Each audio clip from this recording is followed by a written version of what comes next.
Chapter 3.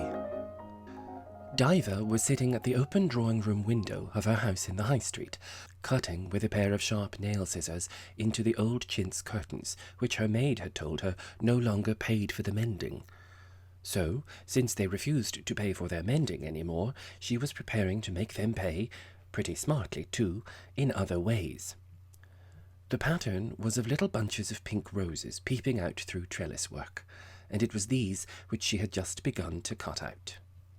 Though Tilling was noted for the ingenuity with which its more fashionable ladies devised novel and quaint effects in their dress in an economical manner, Diva felt sure, ransack her memory though she might, that nobody had thought of this before.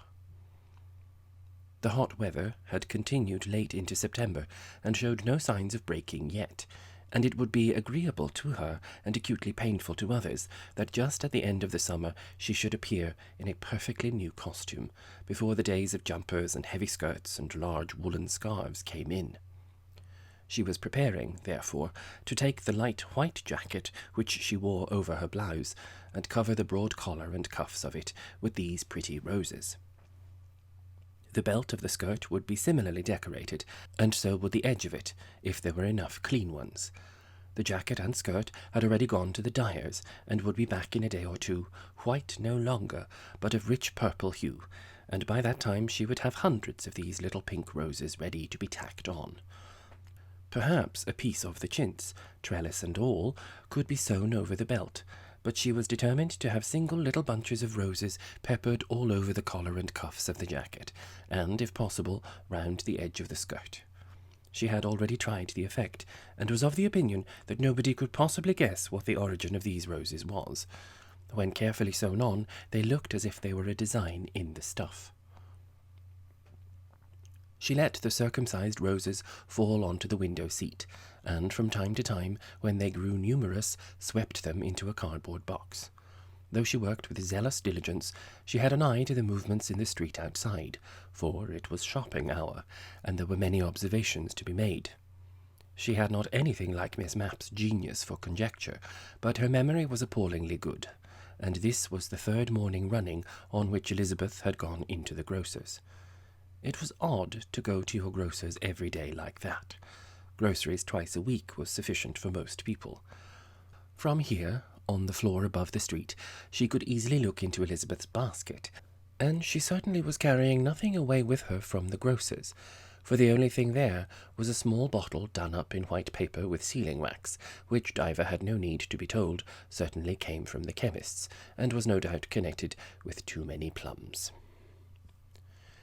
Miss Mapp crossed the street to the pavement below Diva's house, and precisely as she reached it, Diva's maid opened the door into the drawing-room, bringing in the second post, or rather not bringing in the second post, but the announcement that there wasn't any second post. This opening of the door caused a draught, and the bunches of roses which littered the window seat rose brightly in the air. Diva managed to beat most of them down again, but two fluttered out of the window. Precisely then, and at no other time, Miss Mapp looked up, and one settled on her face, the other fell into her basket. Her trained faculties were all on the alert, and she thrust them both inside her glove for future consideration, without stopping to examine them just then. She only knew that they were little pink roses, and they had fluttered out of Diva's window. She paused on the pavement, and remembered that Diva had not yet expressed regret about the worsted, and that she still popped as much as ever. Thus Diva deserved a punishment of some sort, and happily, at that very moment, she thought of a subject on which she might be able to make her uncomfortable. The street was full, and it would be pretty to call up to her, instead of ringing her bell, in order to save trouble to poor, overworked Janet. Diva only kept 2 servants, though of course poverty was no crime. "Diva, darling," she cooed. Diva's head looked out like a cuckoo in a clock preparing to chime the hour. "Hello," she said. "Want me?" "May I pop up for a moment, dear?" said Miss Mapp. "That's to say, if you're not very busy." "Pop away," said Diva. She was quite aware that Miss Mapp said "pop" in crude inverted commas, so to speak, for purposes of mockery, and so she said it herself more than ever. "I'll tell my maid to pop down and open the door."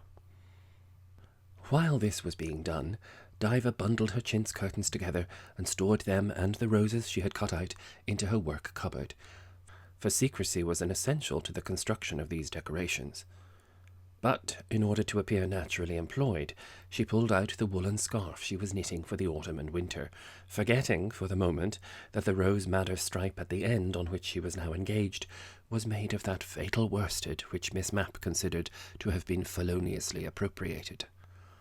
That was the sort of thing Miss Mapp never forgot, even among her sweet flowers. Her eye fell on it the moment she entered the room, and she tucked the 2 chintz roses more securely into her glove. "I thought I would just pop across from the grocer's," she said. "What a pretty scarf, dear. That's a lovely shade of rose madder. Where can I have seen something like it before?" This was clearly ironical, and had best be answered by irony. Diva was no coward. "Couldn't say, I'm sure," she said. Miss Mapp appeared to recollect, and smiled as far back as her wisdom teeth. Diva couldn't do that. "I have it," she said. "It was the wool I ordered at Haynes's, and then he sold it to you, and I couldn't get any more." "So it was," said Diva. "Upset you a bit. There was the wool in the shop. I bought it." "Yes, dear, I see you did. But that wasn't what I popped in about. This coal strike, you know." "Got to sell a full," said Diva. "Diva, you've not been hoarding, have you?" asked Miss Mapp with great anxiety. "They can take away every atom of coal you've got, if so, and fine you I don't know what for every 100 weight of it." "Pooh," said Diva, rather forcing the indifference of this rude interjection. "Yes, love, pooh by all means, if you like poohing," said Miss Mapp. "But I should have felt very unfriendly if one morning I found you were fined. Found you were fined, quite a play on words, and I hadn't warned you." Diva felt a little less poohish. "But how much do they allow you to have?" she asked. "Oh, quite little, enough to go on with, but I dare say they won't discover you. I just took the trouble to come and warn you." Diva did remember something about hoarding. There had surely been dreadful exposures of prudent housekeepers in the papers, which were very uncomfortable reading.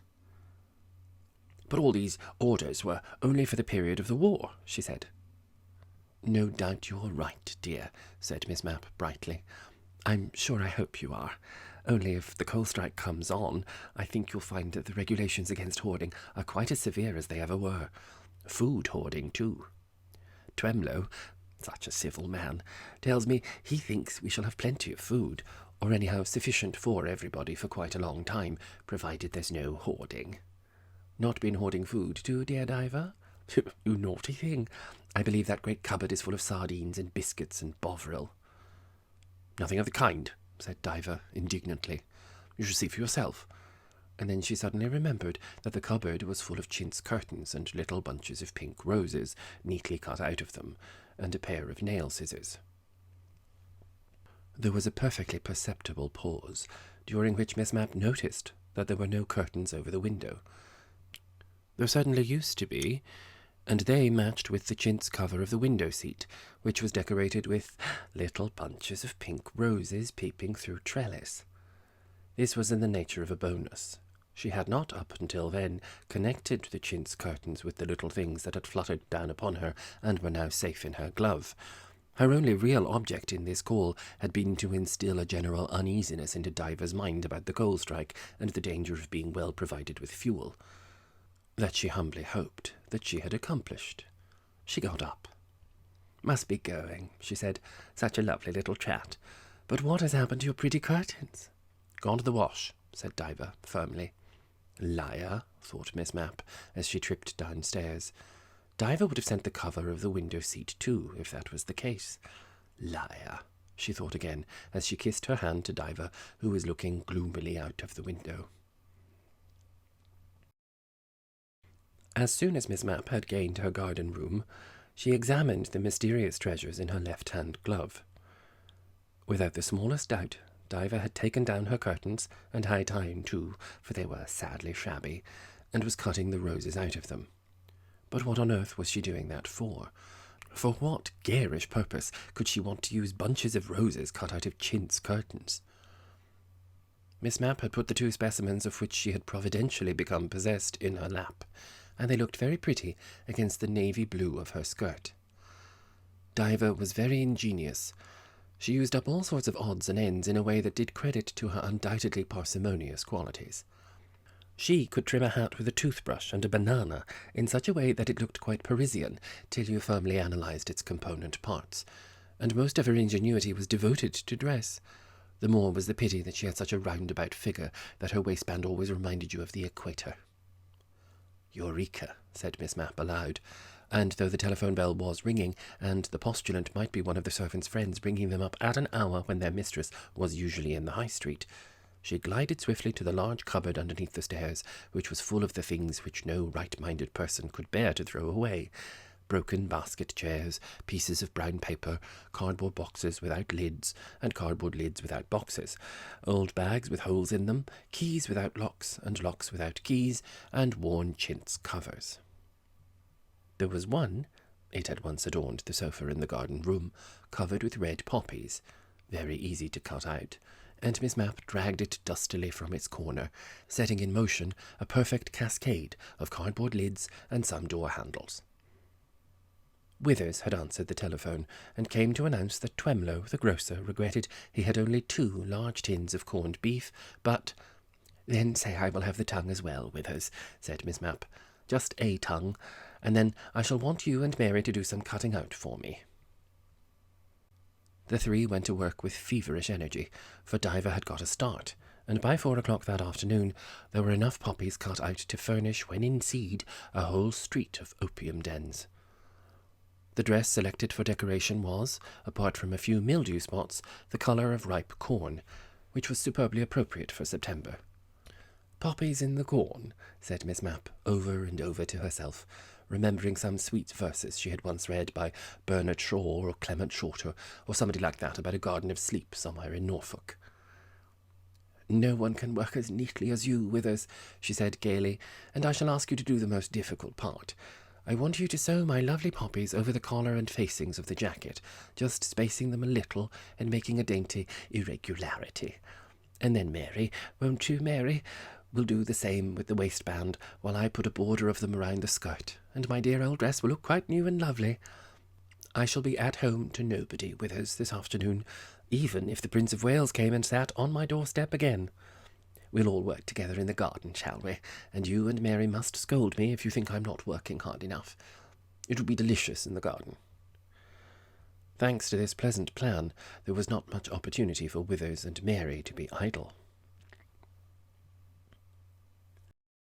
Just about the time that this harmonious party began their work, a far from harmonious couple were being just as industrious in the grand spacious bunker in front of the tee to the last hole on the golf links. It was a beautiful bunker, consisting of a great slope of loose, steep sand against the face of the hill, and solidly shored up with timber. The navy had been in better form today, and after a decisive victory over the army in the morning, and an indemnity of 1/2 crown, its match in the afternoon, with just the last hole to play, was all square. So Captain Puffin, having the honour, hit a low, nervous drive that tapped loudly at the timbered wall of the bunker, and cuddled down below it, well protected from any future assault. "Phew, that about settles it," said Major Flint boisterously. "Bad place to top a ball. Give me the hole." This insolent question needed no answer, and Major Flint drove, skying the ball to a prodigious height. But it had to come to earth sometime, and it fell, like Lucifer, son of the morning, in the middle of the same bunker. So the army played 3 more, and sweating profusely, got out. Then it was the navy's turn, and the navy had to lie on its keel above the boards of the bunker in order to reach its ball at all, and missed it twice. "Better give it up, old chap," said Major Flint. "Unplayable." "Then see me play it," said Captain Puffin, with a chewing motion of his jaws. "We shall miss the tram," said the Major, and with the intention of giving annoyance, he sat down in the bunker with his back to Captain Puffin and lit a cigarette. At his 3rd attempt nothing happened. At the 4th the ball flew against the boards, rebounded briskly again into the bunker, trickled down the steep, sandy slope, and hit the Major's boot. "Hit you, I think," said Captain Puffin. "Ha! So it's my hole, Major." Major Flint had a short fit of aphasia. He opened and shut his mouth and foamed. Then he took a half-crown from his pocket. "Give that to the captain," he said to his caddy, and without looking around, walked away in the direction of the tram. He had not gone 100 yards when the whistle sounded, and it puffed away homewards with ever-increasing velocity. Weak and trembling from passion, Major Flint found that after a few tottering steps in the direction of Tilling, he would be totally unable to get there unless fortified by some strong stimulant, and turned back to the clubhouse to obtain it. He always went dead lame when beaten at golf, while Captain Puffin was lame in any circumstances, and the two, no longer on speaking terms, hobbled into the clubhouse, one after the other, each unconscious of the other's presence. Summoning his last remaining strength, Major Flint roared for whisky, and was told that, according to regulation, he could not be served until 6. There was lemonade and stone ginger beer. You might as well have offered a man-eating tiger bread and milk. Even the threat that he would instantly resign his membership unless provided with drink produced no effect on a polite steward, and he sat down to recover as best he might with an old volume of Punch. This seemed to do him little good. His forced abstemiousness was rendered the more intolerable by the fact that Captain Puffin, hobbling in immediately afterwards, fetched from his locker a large flask full of the required elixir, and proceeded to mix himself a long, strong tumblerful. After the Major's rudeness in the matter of the half-crown, it was impossible for any sailor of spirit to take the first step towards reconciliation. Thirst is a great leveller. By the time the refreshed Puffin had penetrated halfway down his glass, the Major found it impossible to be proud and proper any longer. He hated saying he was sorry, no man more, and wouldn't have been sorry if he had been able to get a drink. He twirled his moustache a great many times and cleared his throat. It wanted more than that to clear it, and capitulated. "Upon my word, Puffin, I'm ashamed of myself for not taking my defeat better," he said. "A man's no business to let a game ruffle him." Puffin gave his alto cackling laugh. "That's all right, Major," he said. "I know it's awfully hard to lose like a gentleman." He let this sink in, and then added, "Have a drink, old chap?" Major Flint flew to his feet. "Well, thank you, he said. "Now, where's that soda water you offered me just now?" he shouted to the steward. The speed and completeness of the reconciliation was in no way remarkable, for when two men quarrel whenever they meet, it follows that they make it up again with corresponding frequency, else there could be no fresh quarrels at all. This one had been a shade more acute than most, and the drop into amity again was a shade more precipitous. Major Flint, in his eagerness, had put most of his moustache into the life-saving tumbler and dried it on his handkerchief. "After all, it was a most amusing incident," he said. "There was I, with my back turned, waiting for you to give it up, when your wretched little ball hit my foot. I must remember that. I'll serve you with the same spoon some day. At least, I would if I thought it sportsmanlike. Well, enough said. Astonishing good whisky, that of yours." Captain Puffin helped himself to rather more than half of what now remained in the flask. "Help yourself, Major," he said. "Well, thank you. I don't mind if I do," he said, reversing the flask over the tumbler. "There's a good tramp in front of us now that the last tram has gone. Tram and tramp. Upon my word, I've half a mind to telephone for a taxi." This, of course, was a direct hint. Puffin ought clearly to pay for a taxi, having won 2 half-crowns today. This casual drink did not constitute the usual drink stood by the winner and paid for with cash over the counter. A drink, or 2, from a flask was not the same thing. Puffin naturally saw it in another light. He had paid for the whisky which Major Flint had drunk, or owed for it, in his wine merchant's bill. That was money, just as much as a florin pushed across the counter. But he was so excessively pleased with himself over the adroitness with which he had claimed the last hole, that he quite overstepped the bounds of his habitual parsimony. "Well, you trot along to the telephone and order a taxi," he said, "and I'll pay for it." "Done with you," said the other. Their comradeship was now on its most felicitous level again, and they sat on the bench outside the clubhouse till the arrival of their unusual conveyance. "Lunching at the Poppets tomorrow?" asked Major Flint. "Yes, meet you there. Good. Bridge afterwards, I suppose." "Sure to be. Wish there was a chance of more red currant fool. That was a decent tipple, all but the red currants. If I had had all the old brandy that was served for my ration in one glass, and all the champagne in another, I should have been better content." Captain Puffin was a great cynic in his own misogynistic way. "Camouflage for the fair sex," he said. "A woman will lick up half a bottle of brandy if it's called plum pudding, and ask for more, whereas if you offered her a small brandy and soda, she would think you were insulting her." "Bless them, the funny little fairies," said the Major. "Well, what I tell you is true, Major," said Puffin. "There's old Mapp. Teetotaler, she calls herself, but she played a bosun's part in that red currant fool. Bit rosy, I thought her, as we escorted her home." "So she was," said the Major. "So she was. Said goodbye to us on her doorstep, as if she thought she was a perfect Venus Anna something." "Anno Domini," giggled Puffin. Well, we all get long in the tooth in time," said Major Flint, charitably. "Fine figure of a woman, though." "Eh?" said Puffin, archly. "Now, none of your sailor talk ashore, Captain," said the Major in high good humour. "I'm not a marrying man any more than you are. Better if I had been, perhaps, more years ago than I care to think about. Dear me, my wound's going to trouble me tonight." "What do you do for it, Major?" asked Puffin. "Do for it? Think of old times a bit, over my diaries." "Going to let the world have a look at them some day?" asked Puffin.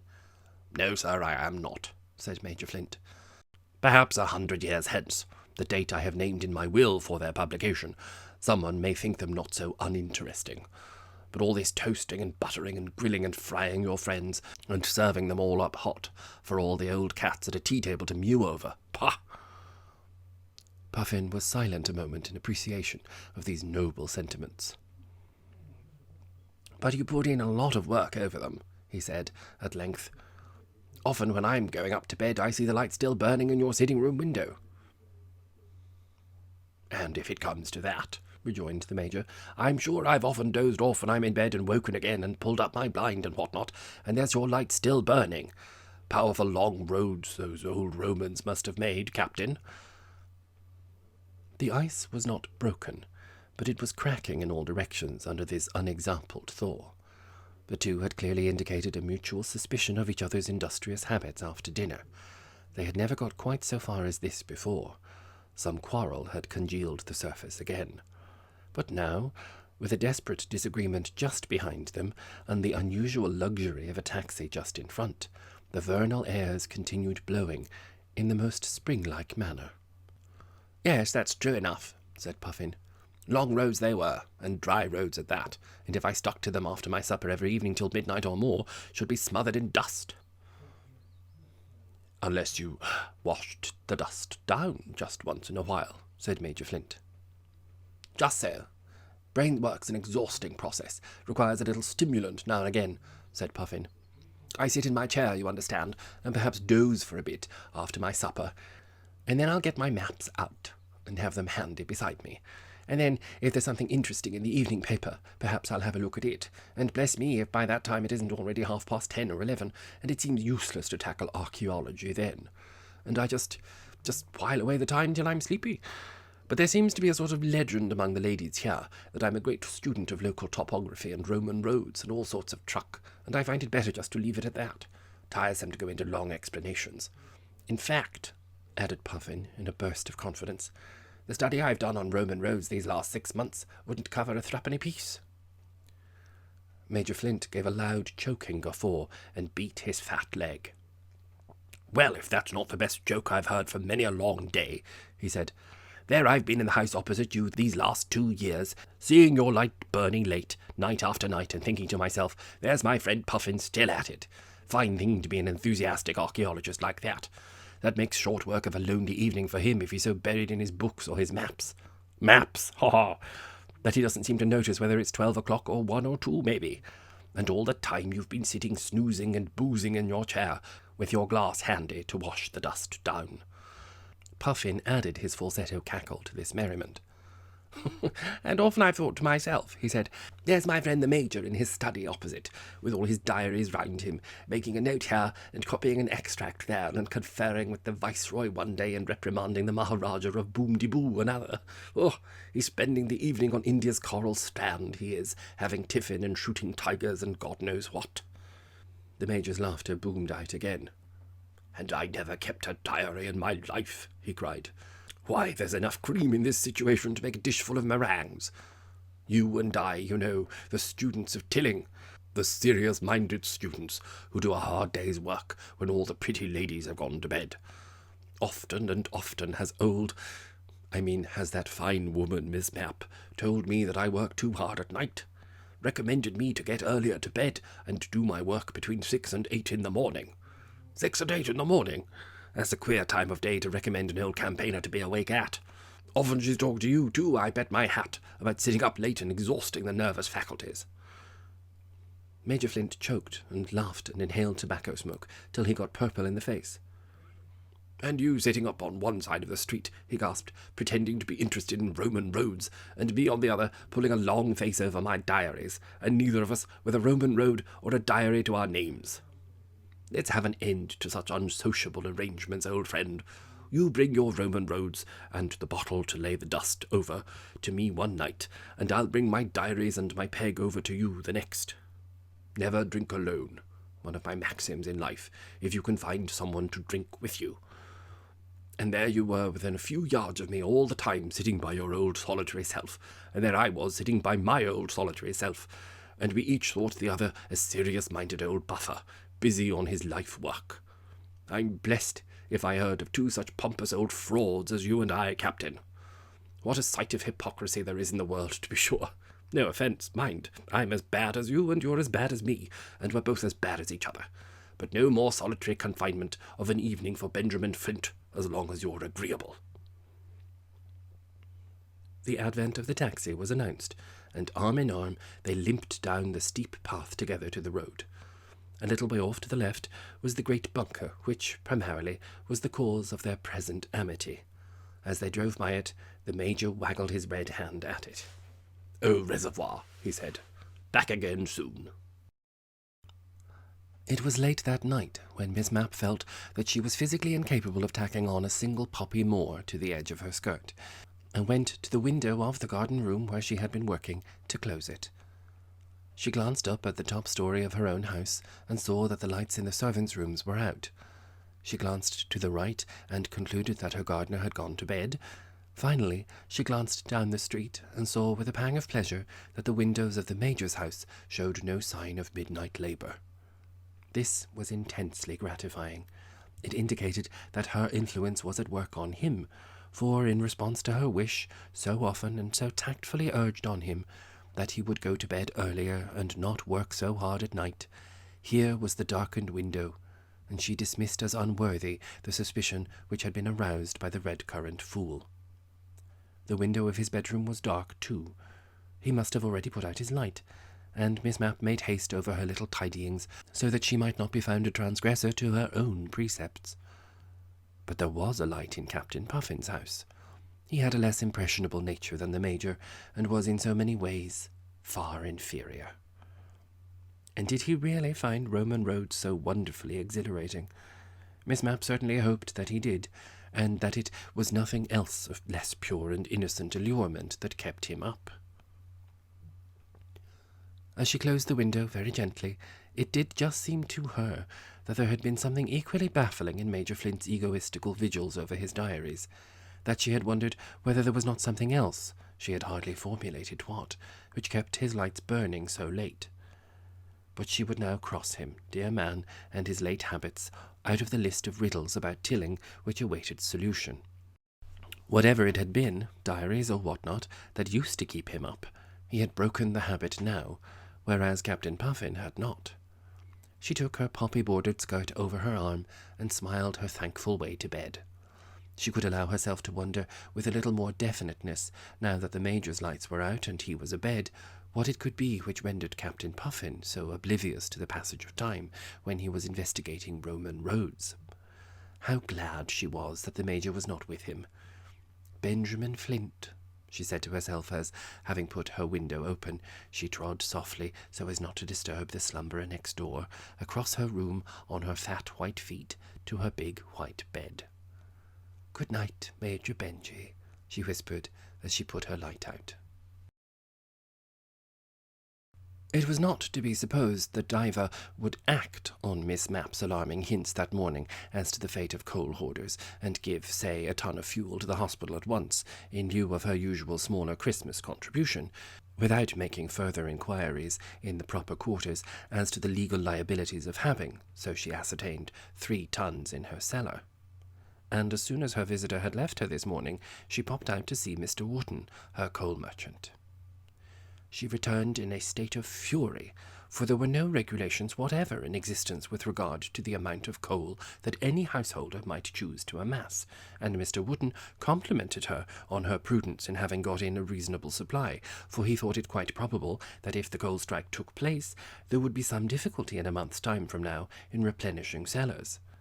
"But we've had a good supply all the summer," added agreeable Mr. Wotton, "and all my customers have got their cellars well stocked." Diva rapidly recollected that the perfidious Elizabeth was among them. "Oh, but, Mr. Wotton," she said, "Miss Mapp dropped in to see me just now. Told me she'd hardly got any."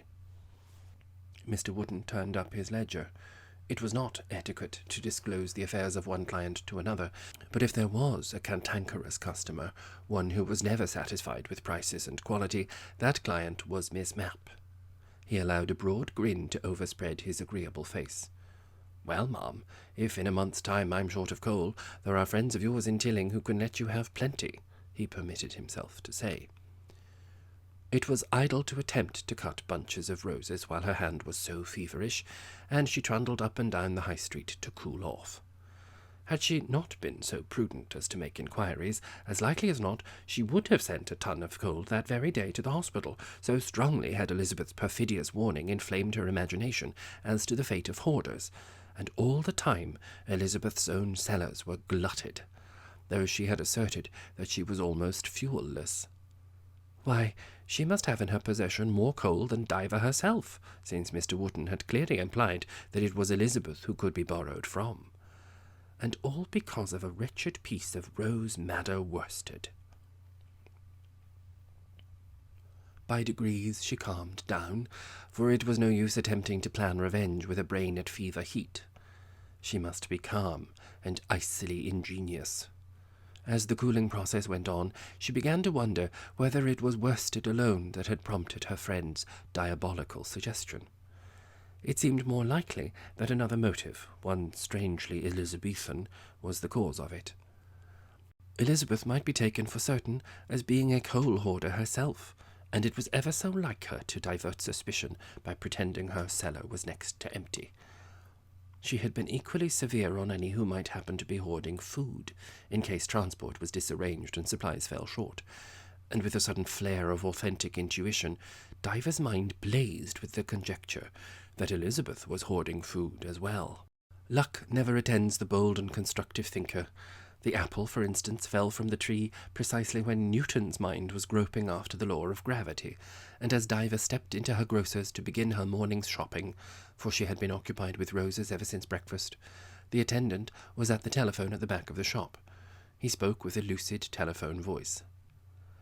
"We've only 2 of the big tins of corned beef," he said, and there was a pause, during which, to a psychic, Diva's ears might have seemed to grow as pointed with attention as a satyr's. But she could only hear hollow quacks from the other end. "Tongue as well. Very good. I'll send them up at once," he added, and came forward into the shop. "Good morning," said Diva. Her voice was tremulous with anxiety and investigation. "Got any big tins of corned beef? The ones that contain 6 pounds? "Very sorry, ma'am. We've only got 2, and they've just been ordered." "Small pot of ginger, then, please," said Diva, recklessly. "Will you send it round immediately?" "Yes, ma'am. The boy's just going out." That was luck. Diva hurried into the street and was absorbed by the headlines of the news outside the stationer's. This was a favourite place for observation, for you appeared to be quite taken up by the topics of the day, and kept an oblique eye on the true object of your scrutiny. She had not got to wait long, for almost immediately the grocer's boy came out of the shop with a heavy basket on his arm, delivered the small pot of ginger at her own door, and proceeded along the street. He was, unfortunately, a popular and a conversational youth, who had a great deal to say to his friends, and the period of waiting to see if he would turn up the steep street that led to Miss Mapp's house was very protracted. At the corner he deliberately put down the basket altogether, and lit a cigarette, and never had Diver so acutely deplored the spread of the tobacco habit among the juvenile population. Having refreshed himself, he turned up the steep street. He passed the fishmongers and the fruiterers. He did not take the turn down to the dentist's and Mr. Wise's. He had no errand to the Major's house or to the Captain's. Then, oh then, he rang the bell at Miss Mapp's back door. All the time Diver had been following him, keeping her head well down so as to avert the possibility of observation from the window of the garden room, and walking so slowly that the motion of her feet seemed not circular at all. Then the bell was answered, and he delivered into Wither's hands 2 tins of corned beef and a round ox tongue. He put the basket on his head and came down the street again, shrilly whistling. If Diver had any reasonably small change in her pocket, she would assuredly have given him some small share in it. Lacking this, she trundled home with all speed, and began cutting out roses with swift and certain strokes of the nail-scissors. Now, she had already noticed that Elizabeth had paid visits to the grocer's on 3 consecutive days. 3 consecutive days, think of it! And given that her purchases on other occasions had been on the same substantial scale as today, it became a matter of thrilling interest as to where she kept these stores. She could not keep them in the coal cellar, for that was already bursting with coal, and Diver, who had assisted her, the base one, in making a prodigious quantity of jam that year from her well-stocked garden, was aware that the kitchen cupboards were like to be as replete as the coal cellar before these hoardings of dead oxen began. Then there was the big cupboard under the stairs, but that could scarcely be the site of this prodigious cache, for it was full of cardboard and curtains and carpets and all the rubbishy accumulations which Elizabeth could not bear to part with. Then she had large cupboards in her bedroom, and spare rooms full to overflowing of mouldy clothes, but there was positively not another cupboard in the house that Diver knew of, and she crushed her temples in her hands in the attempt to locate the hiding-place of the hoard. Diver suddenly jumped up with a happy squeal of discovery, and in her excitement snapped her scissors with so random a stroke that she completely cut in half the bunch of roses that she was engaged on. There was another cupboard, the best and biggest of all, and the most secret and the most discreet. It lay embedded in the wall of the garden room, cloaked and concealed behind the shelves of a false bookcase, which contained no more than the simulacra of books. Just books with titles that had never yet appeared on any honest book. There were 12 volumes of The Beauties of Nature, a shelf full of elegant extracts. There were volumes simply called poems. There were commentaries. There were travels and astronomy, and the lowest and tallest shelf was full of music. A card table habitually stood in front of this false repository learning, and it was only last week that Diver, prying casually around the room while Elizabeth had gone to take off her gardening gloves, had noticed a modest catch let into the woodwork. Without doubt, then, the bookcase was the door of the cupboard, and with a stroke of intuition, too sure to be called a guess, Diver was aware that she had correctly inferred the storage of this nefarious hoard. It only remained to verify her conclusion, and, if possible, expose it with every circumstance of public ignominy. She was in no hurry. She could bide her time, aware that, in all probability, every day that passed would see an addition to its damning contents. Some day, when she was playing bridge and the card table had been moved out, in some rubber, when she herself was dummy and Elizabeth greedily playing the hand, she would secretly and accidentally press the catch which her acute vision had so providentially revealed to her. She attacked her chintz curtains again, with her appetite for the pink roses agreeably whetted. Another hour's work would give her sufficient bunches for her purpose, and unless the dyer was as perfidious as Elizabeth, her now purple jacket and skirt would arrive that afternoon. 2 days' hard work would be sufficient for so accomplished a needlewoman as herself to make these original decorations. In the meantime, for Diva was never idle, and was chiefly occupied with dress, she got out a certain American fashion paper. There was in it the description of a tea-gown worn by Mrs. Titus W. Trout, which she believed was within her dressmaking capacity. She would attempt it, anyhow, and if it proved to be beyond her, she could entrust the more difficult parts to that little dressmaker whom Elizabeth employed, and who was certainly very capable. But the costume was of so daring and splendid a nature that she feared to take anyone into her confidence about it, lest some hint or gossip, for Tilling was a gossipy place, might leak out. Kingfisher blue. It made her mouth water to dwell on the sumptuous syllables. Miss Mapp was so feverishly occupied all next morning with the application of poppies to the corn-coloured skirt that she paid very little attention to the opening gambits of the day, either as regards the world in general, or more particularly Major Benjy. After his early retirement last night, he was probably up with the lark this morning, and when between 10:30 and 11 his sonorous "Quay-hi" sounded through her open window, the shock she experienced interrupted for a moment her floral industry. It was certainly very odd that, having gone to bed at so respectable an hour last night, he should be calling for his porridge only now.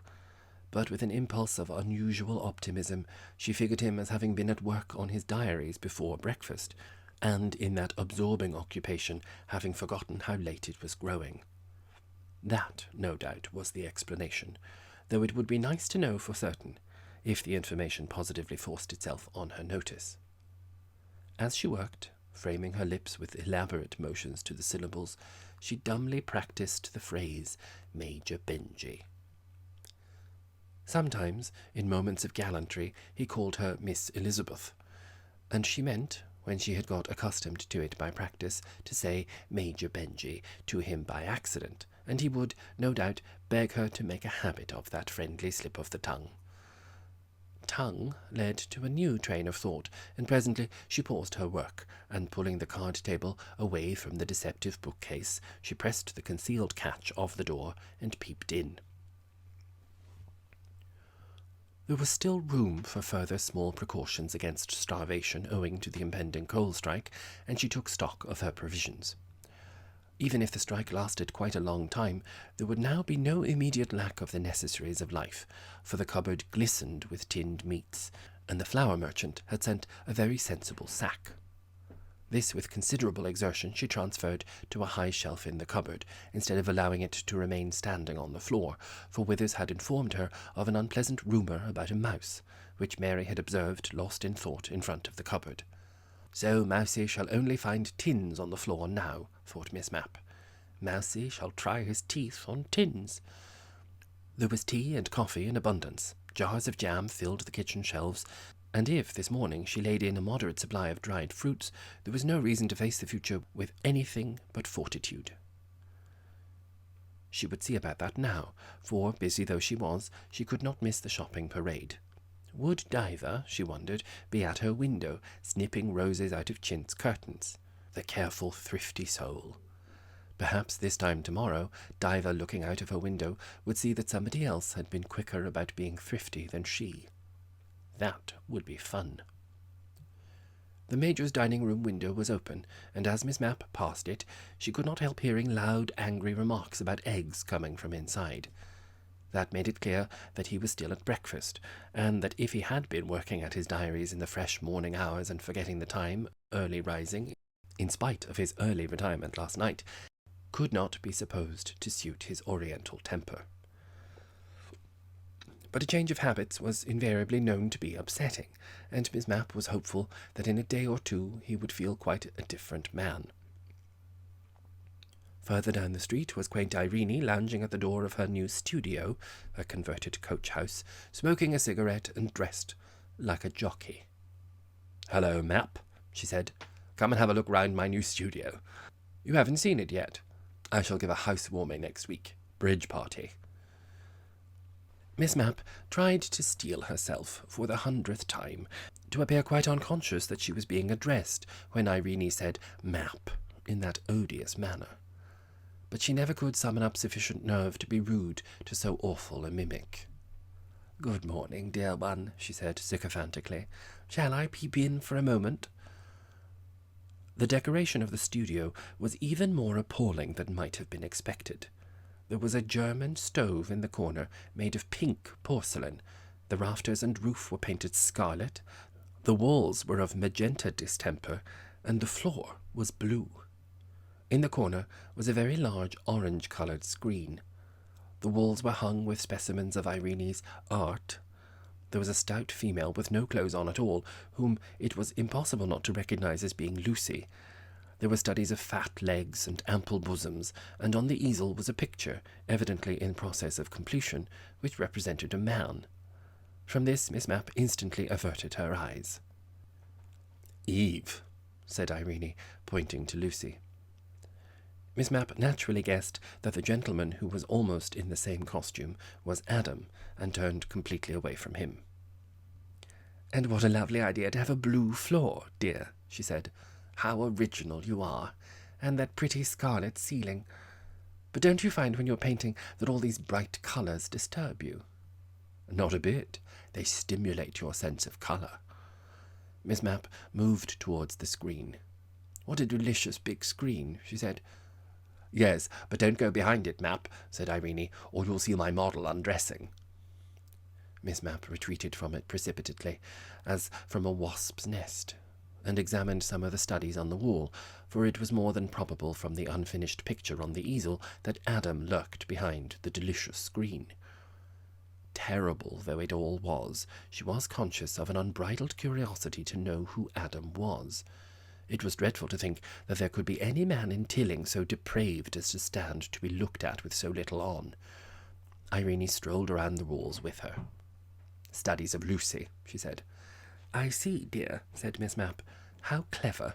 Legs and things. But when you have your bridge party, won't you perhaps cover some of them up, or turn them to the wall? We should all be looking at your pictures instead of attending to our cards. And if you were thinking of asking the padre, you know." They were approaching the corner of the room where the screen stood, when a movement there, as if Adam had hit it with his elbow, made Miss Mapp turn around. The screen fell flat on the ground, and within a yard of her stood Mr. Hopkins, the proprietor of the fish shop just up the street. Often and often had Miss Mapp had pleasant little conversations with him, with a view to bringing down the price of flounders. He had little bathing drawers on. "Hello, Hopkins, are you ready?" said Irene. "You know Miss Mapp, don't you?" Miss Mapp had not imagined that time and eternity combined could hold so embarrassing a moment. She did not know where to look, but wherever she looked it should not be at Hopkins. But wherever she looked, she could not be unaware that Hopkins raised his large bare arm and touched the place where his cap should have been, if he had had one. "Good morning, Hopkins," she said. "Well, Irene, darling, I must be trotting and leave you to your—" she hardly knew what to call it. "To your work?" She tripped from the room, which seemed to be entirely full of unclothed limbs, and redder than one of Mr. Hopkins' boiled lobsters, hurried down the street. She felt that she could never face him again, but would be obliged to go to the establishment in the High Street where Irene dealt, when it was fish she wanted from a fish shop. Her head was in a whirl at the brazenness of mankind, especially womankind. How had Irene started the overtures that led to this? Had she just said to Hopkins one morning, "Will you come to my studio and take off all your clothes?" If Irene had not been such a wonderful mimic, she would have certainly felt it her duty to go straight to the padre, and pulling down her veil, confide to him the whole sad story. But as that was out of the question, she went to Twenlow's and ordered 4 pounds of dried apricots.